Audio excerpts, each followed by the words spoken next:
ಇರೋದು ಅವನ ಹೇಳಿರೋ ಆಧಾರದ ಮೇಲೆ.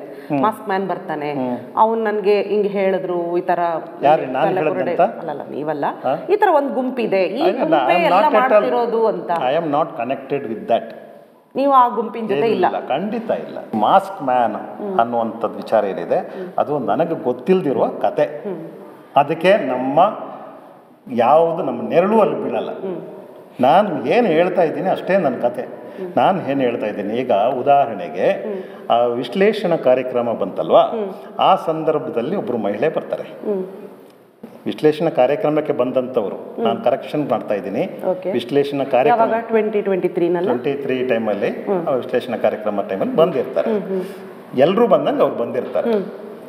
ಅವರು ನಮ್ಮನ್ನ ಹತ್ರ ಕರೆದು, ಸರ್ ನಿಮ್ಮ ಹತ್ರ ನಾನೇನೋ ಮಾತಾಡಬೇಕು ಅಂತ ಹೇಳಿರ್ತಾರೆ. ಆ ಸಂದರ್ಭದಲ್ಲಿ ನಾನು ಅಲ್ಲಿಗೆ ಹೋಗಿದ್ದೆ ಸರ್. ಎಲ್ಲಿಗೆ? ಧರ್ಮಸ್ಥಳಕ್ಕೆ ಹೋಗಿದ್ದೆ. ನಾನು ಕಣ್ಣಾರೆ ಕಂಡಿದ್ದೇನೆ. ಒಬ್ಬ ಹುಡುಗಿಯನ್ನು ಎತ್ತಾಕೊಂಡು ಹೋಗೋದನ್ನ ನಾನು ನೋಡಿದ್ದೇನೆ. ನಾನು ಇದು ಹೇಳಲಿಕ್ಕೆ ನನಗೆ ಅವಕಾಶ ಮಾಡಿಕೊಡ್ಬೇಕು ದಯಮಾಡಿ ಅಂತ ಹೇಳ್ತಾರೆ. ಅಷ್ಟು ಜನಗಳಿರ್ತಾರೆ, ಅವ್ರ ಮಧ್ಯದಲ್ಲಿ ನಾನು ಇವ್ರ ಹತ್ರ ಮಾತಾಡುವಂಥ ಸ್ಥಿತಿ. ನನಗೆ ಇದು ಯಾಕೆ ಇದಕ್ಕಿದ್ದಂಗೆ ಬಂದರು ಅಂತ ಹೇಳುವಂಥದ್ದು ಕೂಡ ಒಬ್ಬ ಪ್ರೂಡೆಂಟ್ ಪರ್ಸನ್ ಆಗಿ ನನಗೆ ಅರ್ಥ ಆಗುತ್ತೆ. ನಾನೇನೋ ತೀರಾ ಪೆದ್ದ ಥರ ಕೆಲಸ ಮಾಡಿ ಅಭ್ಯಾಸ ಇಲ್ಲ ನಮಗೆ. ನಾವು ರಿಸರ್ಚ್ ಮಾಡ್ತೀವಿ. ನಂತರದಲ್ಲಿ ನಾನು ಅವ್ರಿಗೆ ಹೇಳಿದ್ದು ಇಷ್ಟೇ ಮಾತು, ನೋಡಮ್ಮ ಇವಾಗ ಲೀಗಲ್ ಪ್ರೊಸೀಡಿಂಗ್ಸ್ ಇಲ್ಲ, ಕ್ಲೋಸ್ ಆಗಿದೆ ಸದ್ಯಕ್ಕೆ. ಪ್ರೊಸೀಡಿಂಗ್ ಸ್ಟಾರ್ಟ್ ಆದರೆ, ಪ್ರಕ್ರಿಯೆಗಳು ಪ್ರಾರಂಭ ಆದಾಗ ಬಹುಶಃ ನಿಮ್ಮ ಇದು ಬರಬೇಕಾಗ್ಬೋದು, ಆವಾಗ ನೋಡೋಣ ಅಂಥೇಳಿ ಕಳಿಸ್ಬಿಟ್ಟಿದ್ದೆ. ಮತ್ತು ನನಗೆ ಅನುಮಾನ ಮಾಡಿದ್ದೆ, ನಾನು ಅವ್ರನ್ನ ಯಾರೋ ಕಳಿಸಿರ್ಬೋದು, ಏನೋ ಕತೆ ಏನೋ. ನಿಮಗೂ ಆ ಮಹಿಳೆ ಬಗ್ಗೆ ಅನುಮಾನ ಅವಾಗಿತ್ತು. ನಾನು ಹೇಳ್ತಾರೆ 2 years ಬ್ಯಾಕ್. ಆಮೇಲೆ ಅವರು ಮತ್ತೆ ಫೋನ್ ಮಾಡಿದ್ರು ಇಲ್ಲಿಗೆ. ತದನಂತರದಲ್ಲಿ ನಾವು ತಡಿ ನೋಡೋಣ ಅಂಥೇಳಿ ಅವ್ರನ್ನ ಮಾತಾಡಿಸಿದ್ವಿ.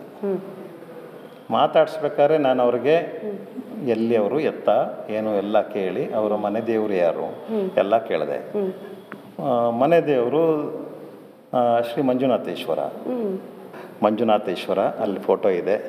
ತದನಂತರದಲ್ಲಿ ಅವ್ರಿಗೆ ತುಂಬ ಪ್ರಭಾವ ಇರುವಂತಹ ಒಂದು ದೇವಸ್ಥಾನ ಇದೆ, ಶಿವನ ದೇವಸ್ಥಾನ ಇದೆ.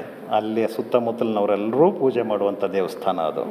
ಆ ದೇವಸ್ಥಾನಕ್ಕೆ ಕರ್ಕೊಂಡು ಹೋಗಿ ಆ ಮುಂದೆ ನಿಲ್ಲಿಸಿ ಪ್ರಮಾಣ ಮಾಡಿಸಿ, ಯಾಕಂದರೆ ಅವರು ದೇವ್ರ ಮೇಲೆ ಭಕ್ತಿ ಇರುವಂಥ ಜನ. ಸೊ ಆ ಮಹಿಳೆ ಹತ್ರ ನೀವು ಪ್ರಮಾಣ ಮಾಡಿಸಿದ್ವಿ? ಅಂದರೆ ಸೌಜನ್ಯನ ಎತ್ಕೊಂಡು ಹೋಗ್ತಾ ಇರೋದು ಕಂಡಿದ್ದು? ನೀನು ಹೇಳ್ತಾ ಇರೋದು ನಿಜಾನ ಸುಳ್ಳ ಅದನ್ನ ಕರೆಕ್ಟಾಗಿ ಹೇಳು.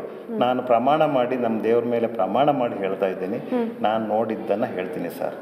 ಅವಾಗ ನೀವು ಕೇಳಲಿಲ್ವಾ ಸರ್, ಇದು ನಡೆದಿದ್ದು 13 ವರ್ಷದ ಹಿಂದೆ ಸೌಜನ್ಯ, ಅಷ್ಟು ವರ್ಷ ಅವ್ರು ಯಾಕೆ ಯಾರಿಗೂ ಹೇಳದೇನೆ 2023ರಲ್ಲಿ ಸ್ಟ್ಯಾನ್ಲಿ ಅವರಿಗೆ ಯಾಕೆ ಬಂದು ಹೇಳ್ತಾಳೆ ಮಹಿಳೆ ಅಂತ ಹೇಳಬೇಡಿ. ಈಗ ಆ ಮಹಿಳೆ ಒಡನಾಡಿ ಸ್ಟ್ಯಾನ್ಲಿ ಪುರುಷ ಅವ್ರ ಹತ್ರನೇ ಯಾಕೆ ಬಂದು ಹೇಳಿದ್ರು? 13 ವರ್ಷದಿಂದ ಆ ಗುಟ್ಟನ್ನ ಯಾಕೆ ಆ ಮಹಿಳೆ ತನ್ನ ಹೊಟ್ಟೆಲಿ ಇಟ್ಕೊಂಡಿದ್ಲು? ಯಾಕೆ ಯಾರಿಗೂ ನೀವು ಕೇಳಲಿಲ್ವಾ ಪ್ರಶ್ನೆ? ಕೇಳೋ ಪ್ರಶ್ನೆ ನಾನು ಕೇಳಿರ್ತೀನಿ, ಯಾಕೆ ಹೇಳಲಿಲ್ಲ ಸರ್? ಅವತ್ತಿನ ದಿನಗಳಲ್ಲಿ ನಮ್ಮ ಮನೆಯಲ್ಲಿ ಟಿ ವಿ ಇರಲಿಲ್ಲ ಒಂದು. ಎರಡನೇದು, ನನ್ನ ಹತ್ರ ಮೊಬೈಲ್ ಇರಲಿಲ್ಲ. ನಿಮ್ಮ ಹತ್ರ ಈಗ ತಿಕ್ತಾ ಇದ್ದೀವಲ್ಲ ಆ್ಯಂಡ್ರಾಯ್ಡ್ ಫೋನ್ಗಳು, ಯಾವುದೂ ಇರಲಿಲ್ಲ.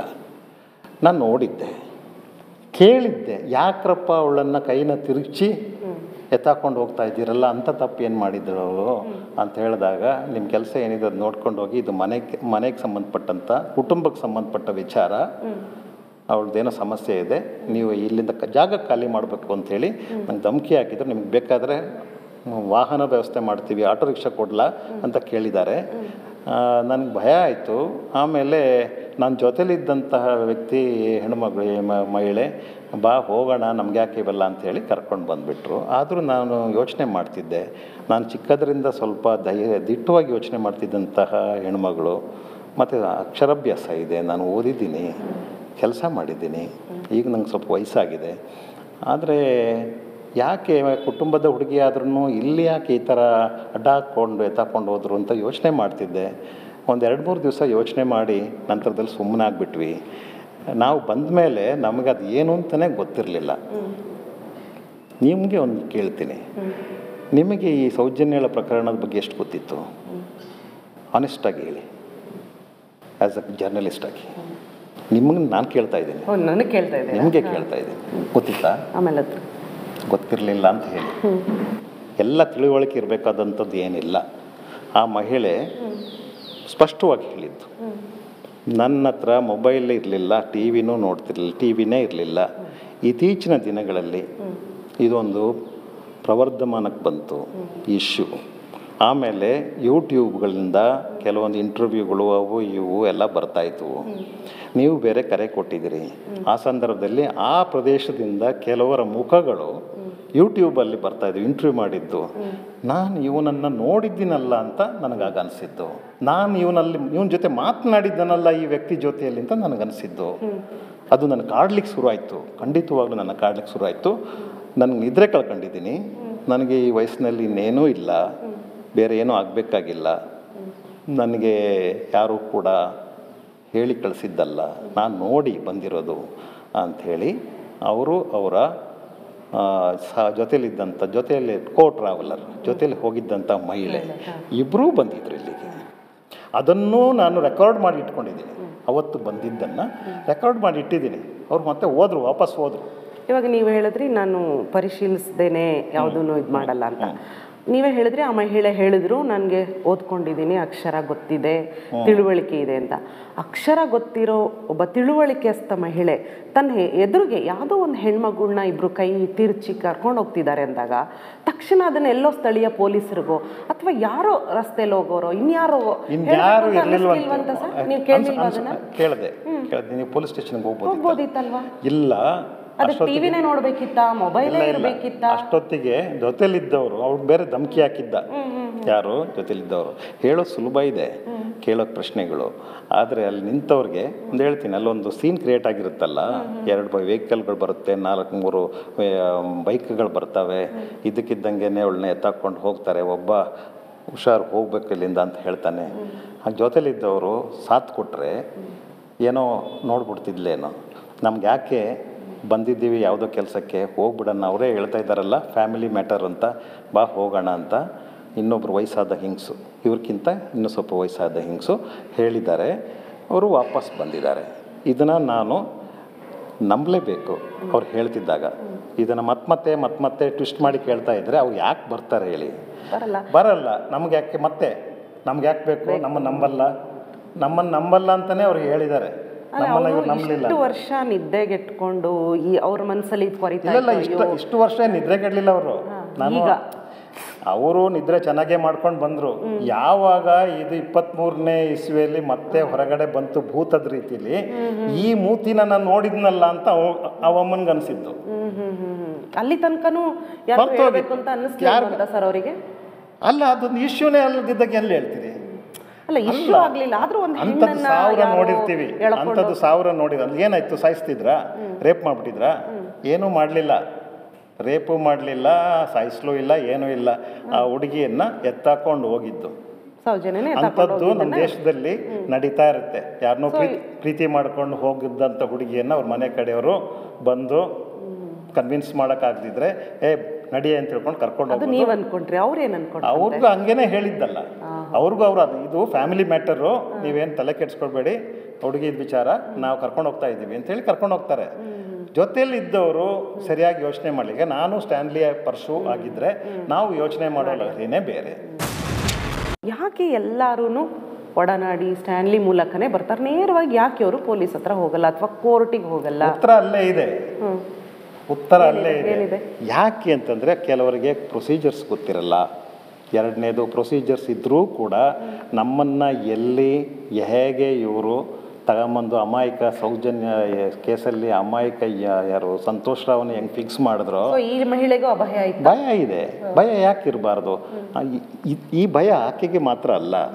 ನೀವು ಭಾರತೀಯರಲ್ಲಿ ವಿಕ್ಟಿಮ್ ವಿಟ್ನೆಸ್ ಪ್ರೊಟೆಕ್ಷನ್ ಅಧಿನಿಯಮ ಚಾಲ್ತಿಲೇ ಇಲ್ಲ. ಸರ್, ಈಗ ಅವರು 2023ರಲ್ಲಿ ನಿಮ್ಮ ಹತ್ರ ಬರ್ತಾರೆ, ನೀವು ಅವ್ರನ್ನೆಲ್ಲ ಪರಿಶೀಲನೆ ಅವ್ರು ಹೇಳ್ತಿರೋದು ಎಲ್ಲವೂ ಸರಿ ಇದೆಯಾ ಅಂತೆಲ್ಲ ನೀವು ಪರಿಶೀಲನೆ ಮಾಡ್ತೀರಾ. ಅವ್ರ ಮನೆ ದೇವ್ರ ಮೇಲೆ ಪ್ರಮಾಣ ಮಾಡಿ ಆ ಲೇಡಿ ಹೇಳ್ತಾರೆ. 2023ರಲ್ಲಿ ಹೇಳಿದ ಮಹಿಳೆ, ಆದರೆ ಅವರು SITಗೆ ದೂರು ಕೊಡ್ತಿರೋದು ಈಗ ಕಳೆದ ವಾರದ ಹಿಂದೆ. ಯಾಕೆ ಇಷ್ಟು 2 ವರ್ಷ ಬೇಕಾಯ್ತು? ಇನ್ನೆಲ್ಲಿ ಕೊಡಬೇಕಾಗಿತ್ತು ಹೇಳಿ? 2 ವರ್ಷ ಬೇಕಾಯ್ತಾ ಸರ್? ಎಲ್ಲಿ ಕೊಡ್ಲಿಕ್ಕೆ ಚಾನ್ಸಸ್ ಇದೆ? ಪೊಲೀಸ್ ಕಂಪ್ಲೇಂಟ್ ಕೊಡ್ಬೋದಿತ್ತು, ಕೋರ್ಟಿಗೆ ಹೇಳ್ಬೋದಾಗಿತ್ತು.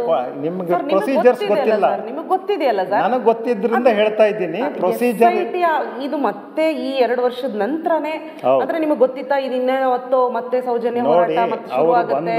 ಅವರು ಬಂದ್ರು ಅವ್ರು ಹೋದ್ರು, ಅವಾಗ ಕೊಡೋಣ ಅಂತ ಏನಾದ್ರು ಅನ್ಕೊಂಡಿದ್ರ? SIT ಆದಾಗ ಅಕಸ್ಮಾತ್ SIT ಆಗಿಲ್ಲ ಅಂದ್ರೆ ಆ ಮಹಿಳೆ ಕಂಪ್ಲೇಂಟ್ ಕೊಡ್ತಾನೆ ನೀವು? ಯೂಸ್ಲೆಸ್. ಯಾಕೆ ಸರ್ ಯೂಸ್ಲೆಸ್? ಖಂಡಿತವಾಗ್ಲೂ ತಗೊಳ್ಳಲ್ಲ ಮೇಡಮ್. ಹೆಂಗ್ ಹೇಳ್ತೀರಾ? ಇದು ನಿಮ್ಮ ಯಾವುದೋ ಒಬ್ಬ ಒಂದು ಸಂಸ್ಥೆಯನ್ನ ಕಟ್ಟಿ ಬೆಳೆಸಿ ಪ್ರತಿದಿನ ಆ ಸಂತ್ರಸ್ತರ ಮಹಿಳೆಯರಿಗೋಸ್ಕರ ಹೋರಾಡೋರಿಗೆ ಕಾನೂನು ಗೊತ್ತಿದೆ. ಪೊಲೀಸ್ ಅಷ್ಟು ಸುಲಭವಾಗಿ ನಿಮ್ಮನ್ನ ನಿರ್ಲಕ್ಷ್ಯ ಮಾಡಲ್ಲ ಸರ್. ಈಗ ಪ್ರಶ್ನೆ, 2 ವರ್ಷದಿಂದನೇ ನಿಮಗೆ ಗೊತ್ತಾಗಿ 2023 ಗೊತ್ತಾದ್ರೂ ನೀವು 2025 SIT 2 ವರ್ಷ ನೀವು ಕಾಯ್ತಾ ಇದ್ರ?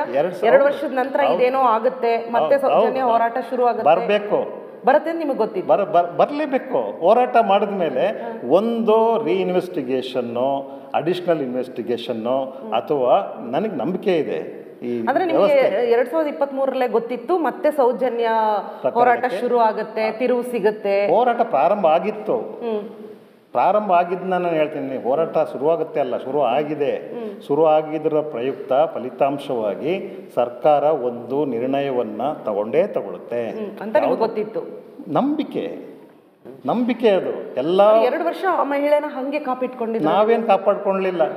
ನಮ್ಮಲ್ಲಿ ಆಕೆಗೂ ಕೆಲವರು ಹೇಳೋರಿದ್ದಾರೆ, ಆಕೆಯು ನಮ್ಮ ಥರನೇ ಒಂದು ಮನೆತನದಿಂದ ಬಂದಂಥ ಹೆಣ್ಮಗಳು, ಅವ್ರ ಮನೆ ಇದೆ, ಆಸ್ತಿ ಪಾಸ್ತಿ ಇದೆ, ಅವ್ರ ಬಂಗ ಅವ್ರು ನೋಡ್ಕೊಂಡು ಅವ್ರ ಪಾಡಿಗಿರ್ತಾರೆ. ಆದ್ರೆ ಅವಾಗ ಬಂದು ಹೇಳಿದಾಗಲೇ ನೀವು ಒಂದು ವಿಡಿಯೋ ಮಾಡಿ ಆ ಮಹಿಳೆದೊಂದು ವಿಡಿಯೋ ಹಾಕಿದ್ರಿ ಯೂಟ್ಯೂಬ್ನಲ್ಲಿ ಅಲ್ವಾ?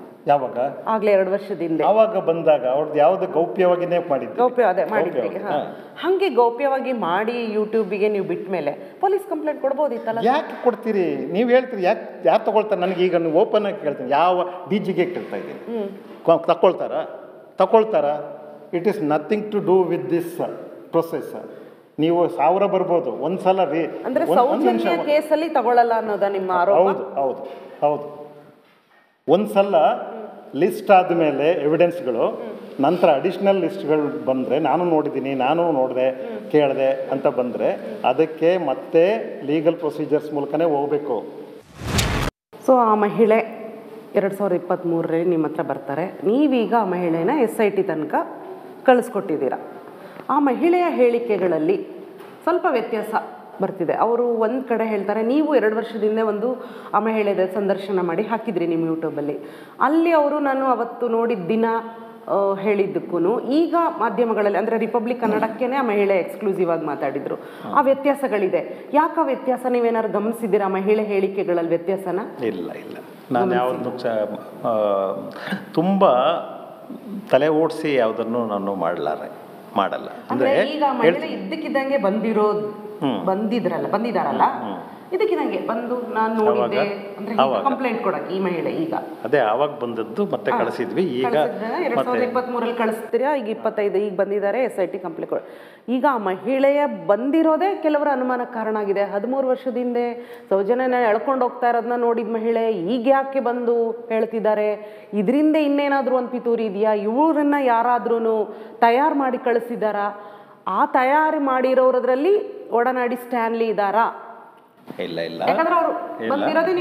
ಮತ್ತೆ ರಿಪೀಟ್ ಮಾಡ್ತಾ ಇದ್ದೀನಿ, ನಮ್ಮ ಮೂಲಕ ಬಂದಿದ್ದು ನಾವು ತಯಾರು ಮಾಡಿದ್ದಲ್ಲ, ಇದೇನು ಕಾರ್ಖಾನೆ ಅಲ್ಲ. ಎರಡನೇದು, ನಾವು ತುಂಬ ಸಮಯವನ್ನು ಅವ್ರಿಗೆ ಬಿಟ್ಬಿಟ್ಟಿದ್ದೀವಿ. ನೀವು ಹೋಗಮ್ಮ ತಾಯಿ ಅಂತ ಕಳಿಸಿದ್ದು ನಮಗೆ. ಅಂದರೆ ನೋಡೋಣ, ಇದು ಸಸ್ಟೈನೇಬಲ್ ಆದಂಥ ಸಾಕ್ಷಿ ಆದರೆ ವಾಪಸ್ ಬರ್ತಾರೆ, ಇಲ್ಲದ್ರೆ ಇಲ್ಲ. ಅವತ್ತು ಬಂದಿದ್ದಕ್ಕೆ ನಾವು ಒಂದು ಸಾಕ್ಷಿನ ಇಲ್ಲಿ ಬಂದಿದ್ದಕ್ಕೆ ನಾವು ಒಂದು ಸಾಕ್ಷಿ ಇರಲಿ ಅಂತೇಳಿ ದಾಖಲೆ ಮಾಡಿ ಇಟ್ಕೊಂಡಿದ್ದೀವಿ ಸಣ್ಣದು. ಇಂಥವ್ರು ಬಂದಿದ್ದಾರೆ ಕೇಳಿದ್ರೆ ಹೇಳಬೇಕಾದ್ರೂ ಬೇಕಲ್ಲ, ಇಲ್ಲಿ ಬಂದಿರೋದು ಎಲ್ಲವೂ ಇರುತ್ತೆ. ಅನಂತರದಲ್ಲಿ ಅವರು ಫೋನ್ ಮಾಡಿದಾಗ ಮತ್ತೆ ನಾವು ಅವರ ನಂಬೋ ದೇವ್ರ ಹತ್ರನೇ ಕದ್ದು ಹೋಗಿ ಮಾತಾಡಿಸಿದ್ದಿದೆ, ಆಣೆ ಪ್ರಮಾಣ ಮಾಡಿಸಿದ್ದು ಹೌದು, ಸರಿ, ಸತ್ಯ ಹೇಳ್ತಿದ್ರೆ ಸರಿ. ಆಮೇಲೆ ಒಂದು ಪ್ರಕ್ರಿಯೆ ಪ್ರಾರಂಭ ಆಯ್ತಲ್ಲ, ಆವಾಗ ಇಮ್ಮಿಡಿಯೇಟಾಗಿ ನಾವು ಸಹಾಯವಾಣಿಗೆ ಫೋನ್ ಮಾಡಿ ಇಂಥವರು ಮಾತನಾಡ್ತಾರೆ, ಇದನ್ನು ದಯಮಾಡಿ ದಾಖಲಿಸ್ಕೊಳ್ಳಿ ಅಂತ ಹೇಳಿದ್ದು. ನಂತರ ಅವರದ್ದೇ ಪತ್ರವನ್ನು ರಿಜಿಸ್ಟರ್ ಪೋಸ್ಟನ್ನು ಮಾಡಿ ಕಳಿಸಿದ್ದು. ಕರ್ಕೊಂಡೋಗಿದ್ದೆಲ್ಲ ಏನಿಲ್ಲ, ಇವತ್ತಿಗೂ ಅವರು ಅವ್ರ ಮನೆಯಲ್ಲೇ ಇದ್ದಾರೆ. ಇದು ನಾನು ಹೇಳ್ತಾ ಇರೋದೇನು ಅಂತಂದರೆ, let the investigation take its own course. ಈ ಸೈಂಟಿಫಿಕ್ ಆದಂತಹ ಇನ್ವೆಸ್ಟಿಗೇಷನ್ ಮೆಥಡಾಲಜಿನ ಅಡಾಪ್ಟ್ ಮಾಡ್ಕೊಂಡಿದ್ದಾರೆ, ಮಾಡಲಿ.